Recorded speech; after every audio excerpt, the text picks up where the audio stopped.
Oiê, tudo bem com você? Comigo, tudo certo.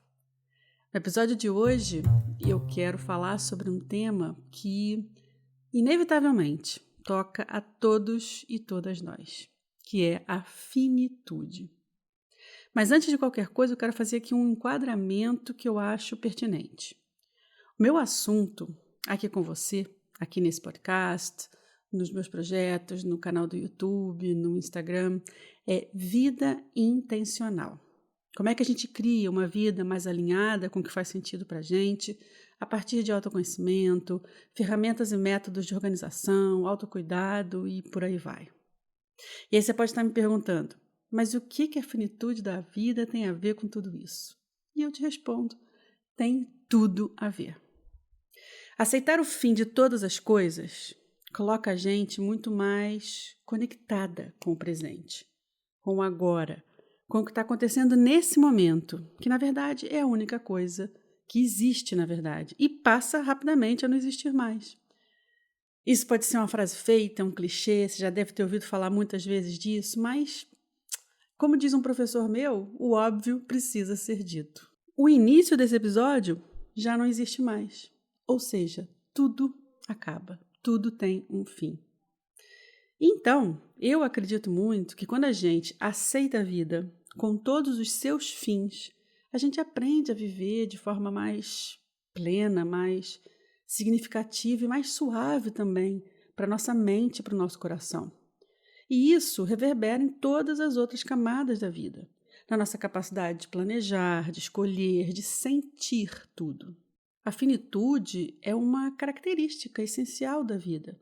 Desde o momento em que a gente nasce, a gente está imersa e imerso em um ciclo contínuo de começos e términos.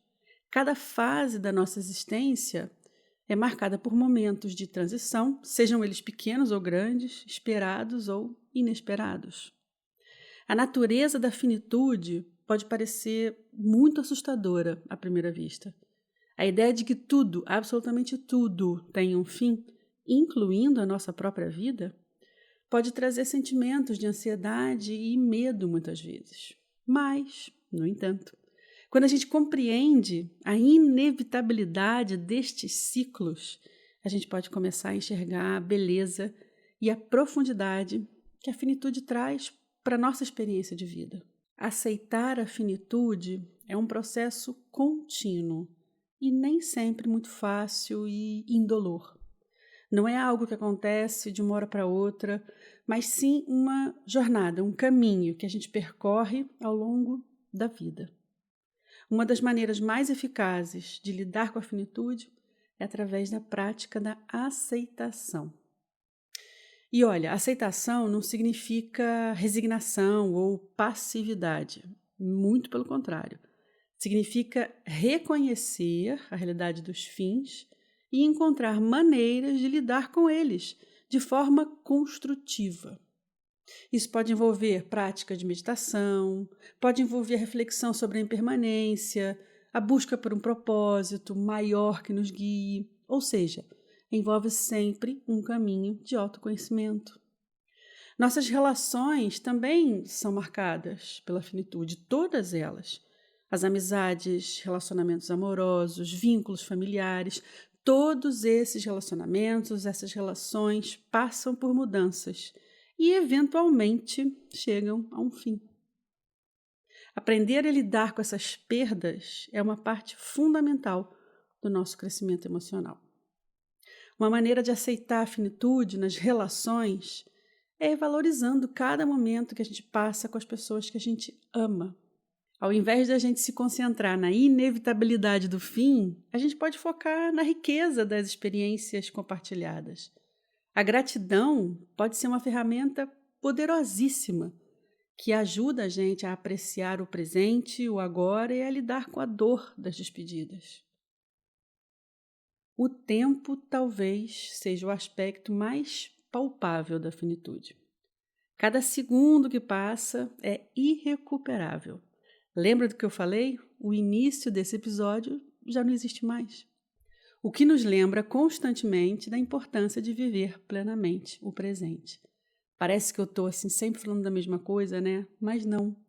É porque é muito importante a gente saber contemplar aquilo que realmente a gente está entrando em contato. Você só entra em contato com o que existe agora, com o presente.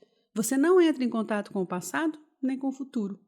E tentar fazer contatos com o passado muitas vezes te traz melancolia e com o futuro alguma ansiedade. Muitas vezes a gente se pega presa num passado, ansiosa pelo futuro, negligenciando o aqui e o agora.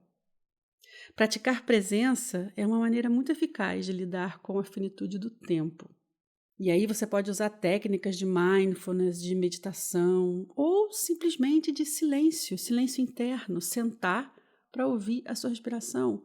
Senta num lugar calmo, tranquilo, fecha os olhos e simplesmente contempla os seus pensamentos, sem julgamento, sem tentar chegar a algum lugar. Olha para eles. Não classifica os seus pensamentos como maus, bons, melhores ou piores. E esquece aquela ideia de esvaziar a cabeça, porque isso não existe. Você só esvazia a cabeça quando você morre. A finitude, ela não precisa ser vista como um inimigo. E um exercício que eu tenho feito ao longo dos muitos anos da minha vida é olhar para a finitude como fonte de significado. Volto a dizer, não é fácil, mas eu acho que é um caminho, ou talvez o caminho possível para uma vida mais feliz, uma vida em que a gente sofra menos com as perdas e com os fins. A consciência de que a nossa vida é limitada pode até motivar a gente para viver com mais intensidade e com mais propósito. A gente pode se perguntar, mas o que realmente importa para mim? Quais são os meus valores mais profundos? O que eu quero deixar como um legado? Encontrar significado na finitude é uma maneira de transformar a percepção da vida. Quando a gente foca nos nossos objetivos, nas nossas paixões, a gente pode viver de forma mais autêntica e pode realizar melhor as nossas potencialidades. Bem, espero que essa reflexão sobre a finitude tenha trazido para você novas perspectivas e inspiração também.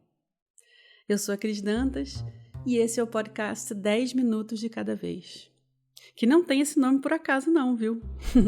Aqui o propósito é justamente falar sobre como viver com mais intenção e menos pressa, criando no caminho uma mente tranquila. Se você quiser conhecer mais sobre o meu trabalho, procura por mim lá no YouTube. Você me encontra escrevendo no campo de busca Cristina Dantas, Vida Criativa. Espero por você no próximo episódio. Até lá, cuide-se bem. Tchau!